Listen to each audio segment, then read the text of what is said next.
There are two groups of family-based immigration visas. The first group includes immediate relatives, and the second group is family preference. The immediate relative visas are based on close family relationship with a United States citizen, while the family preference visa is for specific, more distant family relationships with a U.S. citizen. Some specified relationships with a lawful permanent resident too. The U.S. Conference of Catholic Bishops has always historically emphasized, which is the right for families to be together. Me and my family, we moved to the U.S. in 2012. We came on a visa since my dad had been working here for about 10 years back then.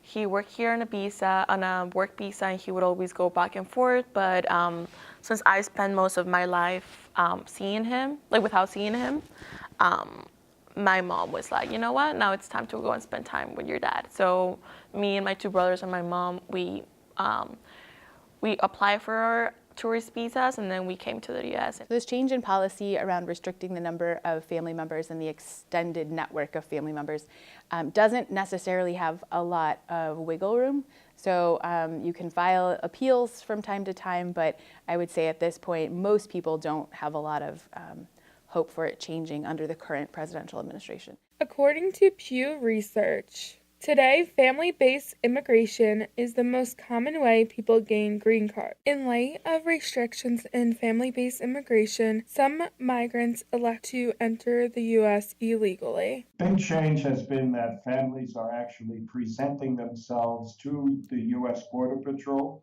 According to Mother Jones, Border Patrol agents took more than 66,000 migrants, including 36,174 family members and 6,825 children traveling alone, into custody in February, making it the agency's busiest month since 2009. Or at a legal point of entry directly to the Customs and Border Protection agents, which is a different arm of the Department of Homeland Security, just as the Border Patrol are.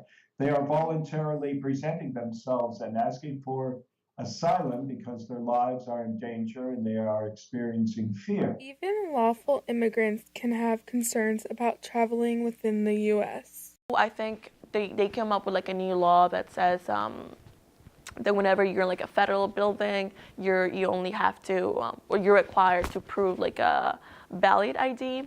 And now my dad is fearing what's up when we go to the airport? Is my passport not going to be enough? It's my driver's license not going to be enough. Because yes, the driver's license, if you travel domestically in the U.S., you're okay with just using your driver's license. So he's afraid that, okay, I don't have anything beyond my passport or my driver's license. So are they going to do anything about it? Am I not going to be allowed to travel within the U.S.? So there's a couple stuff that has us worried about what's going to happen tomorrow.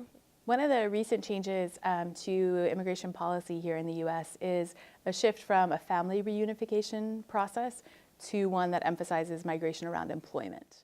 According to CNN, in 2017, the United States issued 179,049 H-1B visas, also known as a work visa. Now my dad has been working here for about 15 years, and still he's not allowed to apply for any kind of a proper residency or citizenship here in the country. The family reunification process, even once somebody immigrates, it typically takes between 10, 15, 20 years for other people to be able to come and join their families. My grandfather worked here for about 20 years in the U.S. before he retired. He's retired now, and he gets suspension from the U.S., but he lives in Mexico.